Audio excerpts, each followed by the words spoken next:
Hope seems to be short-lived.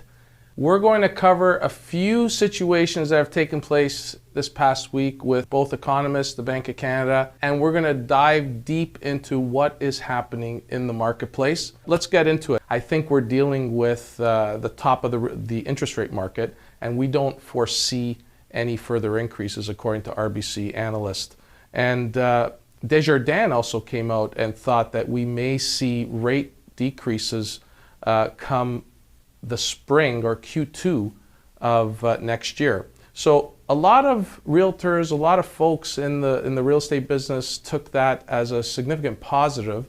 But Carolyn Rogers today, the Deputy Governor of the Bank of Canada, kind of poured cold water on all that excitement by suggesting that we are going to be seeing higher rates for longer. And we should start getting accustomed to high rates and not have any expectation of seeing rates at the levels they were at in the past. So we're definitely going to see a challenge as folks deal with the upper level of rates.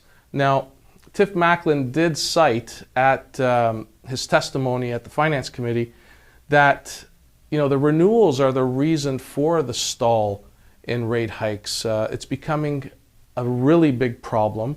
The RBC analysts did indicate that 60% of renewals in the next 3 years will experience payment shock. So it is a real issue, and I think what people need to come to grips with is you have to respect the lag. It's something we've talked about on the show in the past, and it does take a while for these higher interest rates to start taking shape, start impacting things, and we are starting to see things break. More and more people are up for renewal, more and more people are experiencing the payment shock, and it takes a while for that to rip through the portfolio. You have to remember, mortgages up in Canada are traditionally 5-year terms, whereas south of the border, they're 30-year terms. And we do tend to try to compare our market with the American one, but in this particular aspect, you can't, okay? When you have clients that have taken 30-year terms at low rates in the States, they're not worrying about renewals. They're not dealing with a lot of anxiety and fear of what's coming when you have a 30-year rate at 2.5%.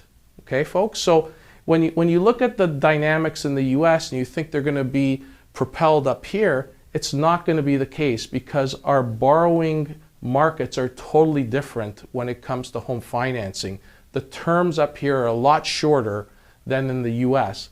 When you looked at the job numbers report, not very fruitful, but what we did see is an increase in part-time jobs. That's where all the lift was as far as new jobs. It's part-time. That's probably folks needing part-time income to help with the household budget, the household costs, just to pay some bills. Okay? Not necessarily something that's positive. It's something that's actually needed to get by. People are struggling. We're seeing banks cutting jobs. We're seeing folks returning back to the office in spades. We saw some reports where we're seeing elevated people going back to these offices. Why? Because they're probably worrying about getting cut. Out of sight, out of mind. When jobs start getting cut, people making the decisions find it a lot easier cutting people who they don't know and have just been working from home. So we're seeing this migration back to the office. Very interesting. Why is the question. We're seeing record levels of folks attending the food bank. Okay, I reported that a few weeks ago, and those were March numbers where we saw a 50% increase in food bank usage in Toronto. 7% of them are homeowners. 17% of them are people that have jobs visiting food banks. That's only getting worse. We got the largest condo in Canada going bankrupt. Okay? We're seeing developers struggling to survive. Job sites ceasing operation. We're seeing record low levels of sales on Treb. We're seeing fires at construction sites. It's no coincidence that we're seeing multiple fires at construction sites. Insurance jobs? I don't know. That's my guess. WeWork went bust. We're seeing a lot of problems, okay? These are the things, when I refer to things starting to break, are the signs of what's coming. And people need to take note of this shit. It's gonna be a gong show, folks. And the next 12 to 18 months, I encourage everybody to buckle up, tighten the chin strap, and be ready for it. Know what's coming. Know what your fixed costs are. Understand how much is coming in the form of revenue. Look at what is available in savings and really make sure you could get through the next 12 to 18 months before things start to settle down. Sadly, we're going to see job losses before we start seeing rates coming down by the Bank of Canada. I want to point out one thing in particular. I received a report that I found very, very interesting, and I'm just going to try to paint the picture here. And Ben Robideau he's an economist. I really enjoy his material, but he pointed out the breakdown of Canadians based on the percentile of liquidity. So back before COVID, okay, the highest amount of savings that the top quartile had was about 4 months of savings, okay? During COVID, there was a significant amount of savings, and it went up like you wouldn't believe. And the folks that at the top end of the quartile, so the third and fourth quartile, saved up the most, okay? And that's because they probably had the highest income. When you're unable to spend anything, you're going to save the most. It's those folks that have a lot of reserves and they do have staying power. And the average of the top quartiles are 8 months and 12 months of savings. So they have some runway before they start depleting all their assets and start having to face some of the struggles everybody else is having. This was as of the first half of 2023. So by the end of the first half of 2024, they're going to struggle paying just like everybody else. So we're going to start seeing some hardships by more and more folks, and it's incumbent on everybody to do their part on the budgeting side to make sure they can avoid this. So I strongly encourage folks to really drill down on your bank statements, your credit card statements. Look at what you're spending money on. Try to print up the actual statements, because when you're looking at it on your phone, you're only seeing 5, 6 transactions deep, right? Pull out your statements, look at them, look at the full month, and see where you're spending money. And you're going to realize you got membership, subscriptions, costs that you're spending money on that you don't even realize that you could cut and save significant bucks to get you through the next 12 to 18 months. Strongly encourage you guys to do that. What's happening on the bond market? So we did see a significant reduction in the bond market over the last few weeks. We saw a drop of about 35 basis points. Everybody got excited. We saw a few lenders drop their fixed rates 10 to 15 basis points, but we gave a bit of that back today. We saw a 10 to 11 basis point increase. So last week we were at 394. We dropped down to the 380 range. We're back up to 391. So we're pretty much flat week over week, but we did see some excitement in that drop earlier in the week. But the reality is things are where they are, and they're probably going to be here for quite some time. Always remember, lenders are quick to hike rates and very slow to drop them. So we're still in that 6% range for 5-year fixed money, and that means you have to qualify at 8 and a bit to get in there. Now, the TREB data last week, I was pretty short and curt about the number.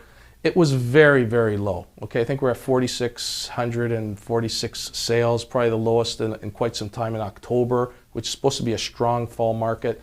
The reality is people do not buy houses, they buy payments. And when people cannot afford to buy homes because payments are too high, they're not going to buy them, okay? I still believe there's a significant disconnect between expectation and reality. And the fact is, those that are looking to buy want to buy at a discount, okay? Because they need to buy at a lesser value to afford things. And people that are still selling are still looking for last year and 2 years ago value. It's not there, folks. So the things are going to sit. And until people start running out of capital to carry these things, they're going to have to sell them at a discount. So we're going to take a while to get to that balance between expectation and reality. We're getting there. But folks, with rates at these elevated levels, things are going to sit if you think that you're still going to get last year's values. It's not happening. We're seeing things start to move in a downward trend, and hopefully it improves somewhat. The Porsche tracker, everybody down in Cancun was chuckling about this data point. And it's one that I get a lot of feedback on. I get quite the most fun comments. And you know what? It's just a data point. I'm not adverse to Porsches. I'm not trying to pick on Porsche owners. I'm just using a data point. And for those of you that don't know, what I do every week is I report how many used Porsches are for sale on autotrader.ca. And I track all used Porsches for sale within a 100-kilometer radius of where I sit in my office at Dufferin and Orphis, just south of Yorkdale. And not much change week over week. 2 weeks we hit a high. We were at 1262. Last week we're at 1239. And this week we're at the same level, 1238. So not much movement there. Not the best driving weather for Porsches as things get colder and we start seeing a bit of ice, freezing rain and ice and snow and stuff. So we may see a lot of stuff sit, and we may see some price changes on the stuff that is sitting if people really need the cash. So we'll keep an eye on that. And it does provide us a glimpse as to the hardship people are having, trying to liquidate their toys, trying to free up some cash, get rid of some payments that probably they can avoid, and try to focus on the needs as opposed to the wants. So we'll definitely keep an eye on that. I want to point out something that's taken place. I got a call from FAF Audi. A few weeks back, I brought up a point or an experience that I had where I got jammed for a end of lease charge that FAF Audi in Vaughan was trying to hit me up with, and I went to another dealership that didn't charge me anything. And you know what? It made a bit of noise at FAF Audi, and to their credit, they reached out. They reached out after the noise hit or the shit hit the fan, so to speak, and they claimed that this was an anomaly. It shouldn't have happened. This was not right. And they kind of threw out the olive branch and offered me a service package, a complimentary service package for the error and the misunderstanding as far as they are concerned. And you know what? I appreciate it. I thought that it's something that I should point out, because sometimes when you are unhappy and you think you're wronged, it's important to speak up and talk about it. And the reality is it is wrong. And there was a recent report that indicated that, I think it was carsavers.com, I can't remember who was the agency that came up with a study. They did a survey, but Canadians feel they're getting jammed at dealerships. And I think dealerships should do a better job of being transparent with their clients. I think in this economic environment, people need transparency, they need honesty, and they need accountability. And if you could do your part in being fully transparent with your clients, I think you're going to win them over. But when you start playing games and you start acting like used car salesmen, it's a problem. So I'm not trying to offend used car salesmen out there. Just be better. Be fair. Be honest, and do your job with a bit of integrity. That's all I ask. So hopefully, we could get past this, and hopefully they, correct the issue and deal with it. I want to thank a few people, okay? One of my posts went viral, like almost 1 million views. I think it was like over 900,000. for a mortgage post. Like, who the fuck cares about mortgages? But I was humbled. I was humbled, and I want to thank all of you who reached out, who commented, who send me some wonderful posts. I'm truly humbled, and I thank you all for your support, your kindness, your encouragement, and I want to let you all know that I do this to try to help folks.